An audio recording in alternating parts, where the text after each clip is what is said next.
Welcome to UPSC परीक्षा। My name is Rohit Kumar और आप देख रहे हैं द हिंदू पर आधारित करंट अफेयर। मैंने थोड़ा सा न्यूज के मेन कीवर्ड के फॉर्म में लाने की कोशिश की है। मैं हर दिन नए नए चीजें लेकर आता हूं मैं, और इस बार मैंने कोशिश की कि भाई आपके जो द हिंदू के न्यूज हैं उस न्यूज को और भी थोड़ा शॉर्ट किया जाए।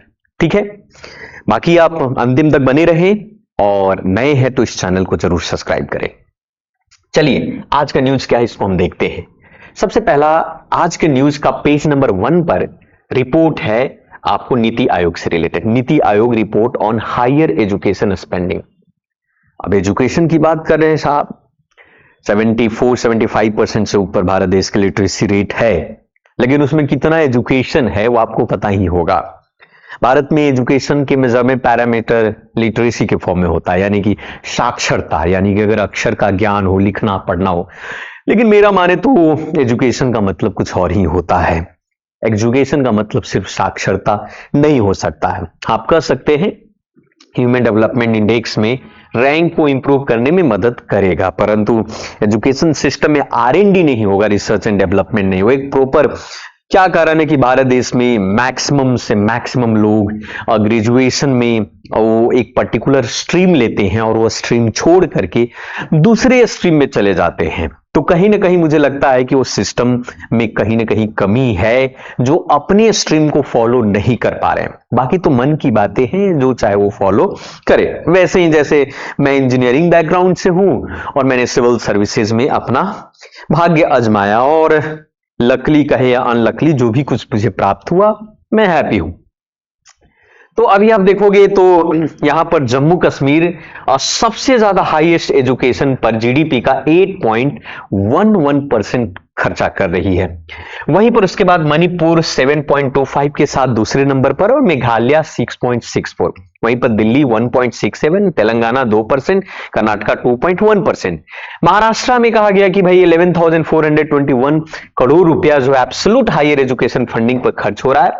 बिहार पर उसके बाद 9,666 करोड़, उसी प्रकार से तमिलनाडु 7, इस तरीके। जीडीपी के शेयर का 1.56% बिहार खर्चा करता है, और तेलंगाना सबसे कम 0.081%, 18% खर्च कर रहा है।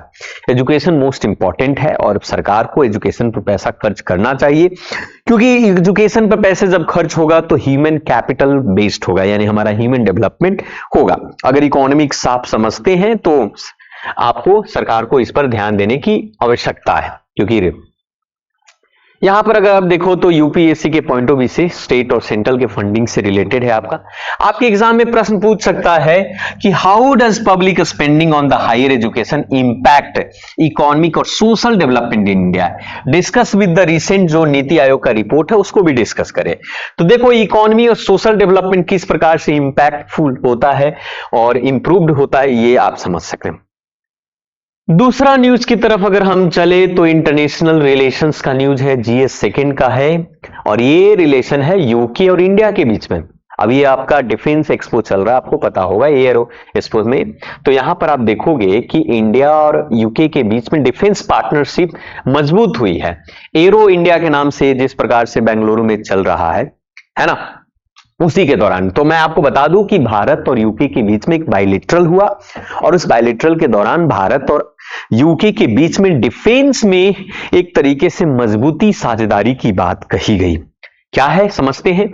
मैं आपको बता दूं कि डिफेंस पार्टनरशिप इंडिया लॉन्च किया गया DPI के नाम से। एक डेडिकेटेड सेल जो है यूके मिनिस्ट्री ऑफ डिफेंस ने कहा कि हम भारत के साथ डिफेंस में हम मजबूती योगदान के साथ आगे बढ़ेंगे। डिफेंस एग्रीमेंट साइन किया गया भारत और यूके के बीच में। अब भारत और यूके के बीच में ये साइन किया गया।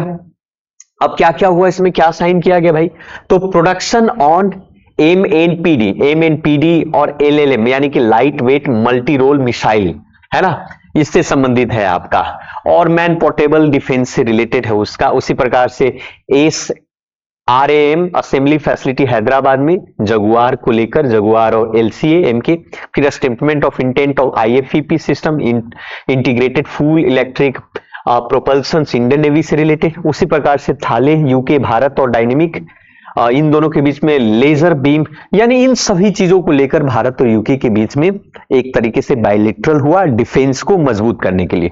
तो ये है। अब ये दोनों हमारा इंटरनेशनल रिलेशनशिप से इंपॉर्टेंट है। प्रीलिम्स में आपको पूछ सकता है इसके बारे में, आसाराम के बारे में, इन सभी मिसाइल से रिलेटेड पूछ सकता है। क्वेश्चन पूछ सकता है कि discuss the significance of UK India defence partnership enhance the Indian defence capability के बारे में प्रश्न पूछ सकता है। तो सेकेंड है ये भी। तीसरा भी है न्यूज आपका डिफेंस सिक्योरिटी से रिलेटेड है। तीसरा भी न्यूज किससे है आपका? डिफेंस सिक्योरिटी से रिलेटेड है आपका। पेज नंबर 6 पर है इंडिया और यूएसए ट्रेड टॉक्स के बारे में, एक की और निगोशिएशन के बारे में। अब ये आप समझ सकते हो कि इंडिया और यूएसए, आपको बता दूं कि डोनाल्ड ट्रंप साहब जो है, ट्रंप साहब बहुत ज्यादा टैरिफ लगा रहे हैं। अभी उन्होंने लगाया कि जितने भी स्टील्स इंपोर्ट किए जा रहे हैं अमेरिका में, उन सब पर मोर देन 30% से ज्यादा टैरिफ लगा रहे हैं। यानी अगर भारत से भी इंपोर्ट होगा तो उस पर भी टैरिफ लगाया जाएगा। तो बाकी के अन्य देशों के भी, भारत भी कोशिश कर रही, भारत के भी प्रोडक्ट पर टैरिफ लगाए गए हैं। तो भारत ने कोशिश किया कि थोड़ा सा भैया अमेरिका को ठीक ठाक करके रखते हैं, कुछ आप कर सकते हैं। तो भारत ने क्या किया कि अपनी इंपोर्ट ड्यूटी को थोड़ा सा रिडक्शन करने की कोशिश किया, यानी अमेरिका का। तो इंडिया ने कंसीडर किया कि ड्यूटी कट किया है, आप कह सकते हैं पेन कैन नट्स के बारे में। 100% पहले ड्यूटी हुआ करता था, अब उसे 30% कर दिया है, यानी कि ये ड्यूटी कट किया है। ऐसा लगता है कि भारत ने टैरिफ इसलिए कम किया है ताकि अमेरिका समझ सके और भारत के प्रोडक्ट पर वो टैरिफ ना लगाए। एक तरीके का आप कह सकते हो कि अमेरिका को खुश करने का तरीका है। हालांकि आईआर है, जियो पॉलिटिक्स में सब कुछ चलता है, अमेरिका को भाई हैप्पी रखो, बाकी के देशों के साथ ट्रेड वॉर जैसी फीलिंग हो गई है जब से डोनाल्ड ट्रंप साहब आए हैं। चाइना को तो एकदम ही नहीं देखते हो, है ना। तो चाइना को नहीं देखते हैं तो जाहिर सी बात है कि भाई जौ के साथ घून भी वो होता है आपका, कहीं ना कहीं पिसाता है। तो भारत भी उस चपेट में आ रहे हैं, भारत के भी प्रोडक्ट पर ये चीजें देखने को मिला। और स्ट्रैटेजिक बायलैटरल मीटिंग की बात करें तो पीएम मोदी जो अभी प्रेसिडेंट ट्रंप से मिलने वाले हैं, पहली ग्लोबल लीडर हाईलाइट किया जाएगा। इसके ट्रेड कंसेशन के बारे में भी चर्चा होगा, निगोशिएशन किया जाएगा। इंडिया इस बात पर एम्फेसाइज करेगी भाई कि अमेरिका की जो इंडस्ट्रियल गुड्स है, जो लो इंपोर्ट ड्यूटी लगाए वो आपका, और काउंटर टेरिफ एब्यूजर क्लेम के बारे में भी Trump's art of deal approach use कर रहा है निगोशिएशन स्ट्रैटेजी में। भारत अगर ट्रम्प के साथ अगर डिस्कशन होगा और उसमें गुजारिश किया जाएगा या कहा जाएगा कि कुछ प्रपोजल दिया जाएगा कि साहब आप हमारे प्रोडक्ट पर थोड़ा ड्यूटी कम लगाए ताकि हमारा एक्सपोर्ट बढ़े, आप तो डेवलप कंट्री है, हम डेवलपिंग कंट्री हैं, तो जाहिर सी बात है कि थोड़ा समझो। लेकिन ट्रम्प है भैया, वो किसी की नहीं सुन रहा है, पेरिस से भी बाहर निकल गया, बहुत सारे टैरिफ लगा रहा है, जो मन में आता वो कर रहे हैं। मानो ऐसा लगता है कि भाई लास्ट है उनका अमेरिका का प्रेसिडेंट बनना, उसके बाद तो बनना नहीं, तो खुद खुलकर खेलो मनमानी, आउट तो होना नहीं, अगला बार तो ऐसे भी वो नहीं आने वाले हैं। तो ऐसा ही लग रहा है। पेरिस कन्वेंशन से बाहर निकल गए, तो पेरिस कन्वेंशन से बाहर निकल गए तो उनको भी लगता है कि भैया अब क्या है ही है। तो फ्री ट्रेड एग्रीमेंट पर भी डिस्कशन की बात हो रही है, डिफेंस डील होने वाला है, एनर्जी परचेजेस के बारे में भी बात होने वाला है। हमारे मोदी जी है, डिस्कशन करेंगे और निगोशिएशन करने की कोशिश करेंगे।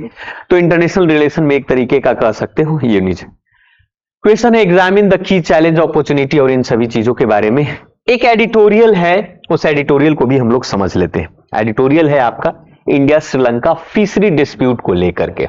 फिशरी डिस्प्यूट, अब मछुआरे हैं, फ्लो में मछली के चक्कर में सीमा पार कर जाते हैं भाई। समुद्र की जो धाराएं होती है, बाउंड्री तो है नहीं, तो बहती हुई धाराओं में वो भी चले गए। तो ऐसे ही हुआ कि भाई 14 फिशरमैन 8 फरवरी को श्रीलंका के जो मन्नार है, मन्नार के नजदीक चले गए। अब जैसे ही चले गए तो वहां की जो श्रीलंकन जो वहां की नेवी है उन्होंने अरेस्ट कर लिया। और ये पहली बार थोड़ी हुआ है। 77 इंडियन फिशरमैन जो है 2024 में अरेस्ट हुए थे, 528 2023 में अरेस्ट हुए, हाईएस्ट इंडिके में कह सकते हो 528। वैसे ही इस बार भी 8 फरवरी को 14 फिशरमैन को अरेस्ट कर लिया गया। अब जाहिर सी बात है, रूल का भी तो है, तो श्रीलंकन कोर्ट ऑफ एक्शन लेगा, हैवी फाइन लगाएगा आपको, IMBL वायलेशंस के लिए वो कन्विक्शंस के थ्रू फाइन लगेगा। अब तमिलनाडु के चीफ मिनिस्टर ने एक लेटर जारी किया है EMS जयशंकर को, 97 फिशरमैन 216 बोट अभी भी वो श्रीलंकन के कस्टडी में है, तो उससे छुड़ाया जाए। अब चीफ मिनिस्टर का तमिलनाडु के हैं तो उनकी जिम्मेदारी है अपने सिटीजन्स को लेकर के, तो होम अफेयर को ही बोलेंगे, ये एक्सटर्नल अफेयर को ही बोलेंगे कि भाई अब कुछ करो, चला गया है, बच्चे ने गलती कर दी है। तो श्रीलंका के फिशरमैन ने भी इस बात को कंसर्न किया है, बॉटम ट्रोलिंग अपोज किया मरीन सिस्टम पर। तो ये सब चीजें तो होता रहा है। वे फॉरवर्ड की बात करें तो फिर से फिशरमैन टॉक्स रीस्टार्ट किया जाएगा बायलैटरल। लास्ट मीटिंग 2016 में हुई थी नई दिल्ली और कोलंबो के बीच में, फिशर फ्रेश निगोशिएशन की चर्चा हो रही है। साथ में इनकरेज किया जा रहा है कि भैया ये सब फाइनेंशियल इंटर में थोड़ी ये मत करो, इस पाकिस्तान, कतर, बांग्लादेश में भी इसमें आपका डिप्लोमेटिक एंगेजमेंट। श्रीलंका अरेस्ट मोर इंडियन फिशरमैन को श्रीलंका जो है अरेस्ट कर रहा है, और इस तरीके से आप कह सकते हो कि है। नेक्स्ट है आप इससे रिलेटेड भी प्रश्न है। लास्ट एक है आपका न्यूज एग्रीकल्चर से है, जीएस थर्ड में पेज नंबर 12 पर, कि बायोवेट लॉन्च करता है ना। आपको बता दूं कि बायोवेट एक भारत बायोटेक ग्रुप्स फार्म है, उसने सीडीएस को अप्रूवल किया है, जिसको हम बायो लम्फीवियंस वैक्सीन, एक लंपी स्किन डिजीज, जानवरों को अक्सर होता है, कैटल एंड बैफेलो को अक्सर मवेशियों को होता है, एक लंपी स्किन डिजीज होता है उनको। तो आईसीआर के साथ कोलैबोरेशन के साथ ये डेवलप किया है, और ये वर्ल्ड का पहला डीआईवीए मेकर वैक्सीन है एलसीडी के लिए, यानी कि लंपी स्किन डिजीज के लिए। और ये बहुत अच्छी बात है भाई कि जानवरों को अक्सर जो है कह सकते हैं नूडल टाइप के शरीर पर बन जाता है। अब बायो लम्फी वैक्सीन जो है, इसका फायदा है कि हाई सेफ्टी और इफिशियंसी है, और डिफ्रेंसिएशन खास करके इन्फेक्टेड वैक्सीनेशन के लिए, और 500 मिलियन ये डोजेज जो है एनुअली इसको बनाया जाएगा, प्रोड्यूस किया जाएगा, और कहीं ना कहीं इंडियन वेटनरी रिसर्च के लिए बहुत ही इंपॉर्टेंट है। तो ये एग्जाम में इस तरीके के प्रश्न आपको पूछ सकता है। आशा करता हूं कि आपको चीजें समझ में आई होगी। तो ये था आज का न्यूज। तो मिलते हैं कल फिर से, और नए हैं तो चैनल को आप सब्सक्राइब कर लो, बेहतर होगा, क्योंकि आसान भाषा में मैं कोशिश करूंगा कि आपको समझा दूं, और यूपीएससी के लिए क्या रेलेवेंट है, कौन सा पार्ट है, आसानी से। ठीक है, अगर कोई राय सलाह हो और आप मुझसे बात करना चाहते हैं तो rraj8394 ये इंस्टाग्राम है, और @ लगा दो तो मेल करके आप मुझसे पूछ सकते हैं। बाकी मिलते हैं दूसरे वीडियो में। जय हिंद, जय Bharat, thank you very much.